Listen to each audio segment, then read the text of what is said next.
My name is Haruki Nakamura. I was 18 when I died in Tokyo. I was reincarnated in another galaxy, where I became the son of an exarch. Now, I am Guillaume Fetian, and this is my story. 2 months before Saint Antonin's Day, the comital palace of Vataile was overrun by the high nobility of Tregone. At the king's initiative, Prince Athanasi Giuseppe, my master and friend, was engaged to Feodora of Leiningen, youngest daughter of Prince Ferdinand of Leiningen and Princess Victoria Louise of Hohenzollern.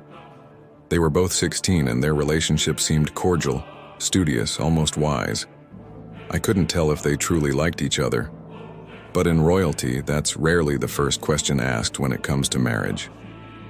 I was in charge of organizing the engagement celebration. Athanasi had entrusted me with the entire protocol, the seating arrangements, menu selection, floral decorations, music, guest credentials. I had carte blanche to ensure nothing went wrong. And as always, I worked with an almost pathological obsession for perfection. The King of Tregone attended with his wife, his other children, their spouses, and his grandchildren. To his right sat Prince Ferdinand of Leiningen, a rather chubby man with a finely trimmed beard, accompanied by his tall, cold wife, Victoria Louise. Their 6 children were present, dressed in their house colors, stiff as porcelain automatons. The eldest daughter, Alexandra, was there with her husband, Karl Capet of Letzeburg, the Duke of Minetzgegend, and heir to the Principality of Letzeburg on Helvetia. The Leiningen sons, especially one of the 2 eldest, observed the Tregone court with strained admiration. Meanwhile, the 2 youngest played cheerfully with the royal grandchildren, who were practically the same age. I remained in the background where I'm most effective.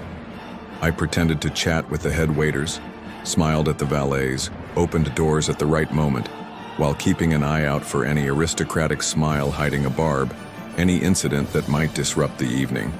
It was during the second part of the banquet, as the musicians began a harpsichord concerto, that the silent incident occurred. Prince Ferdinand, in a conversation with the king, learned the true nature of the political training his future son-in-law had received. Immersion in a county, hands-on governance, measured use of power, compromise, economic arbitration. In short, a sovereign's education rooted in real action. He was so impressed that he asked the king for permission to have his own heir trained the same way.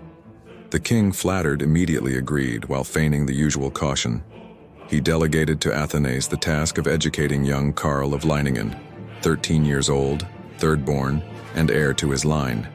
That's when I saw him, the boy. He stood halfway between the heart of the banquet and the edge of a crowd of adults, too haughty to include him, too well-trained to ignore him. Straight-backed, very straight, he was listening to everything.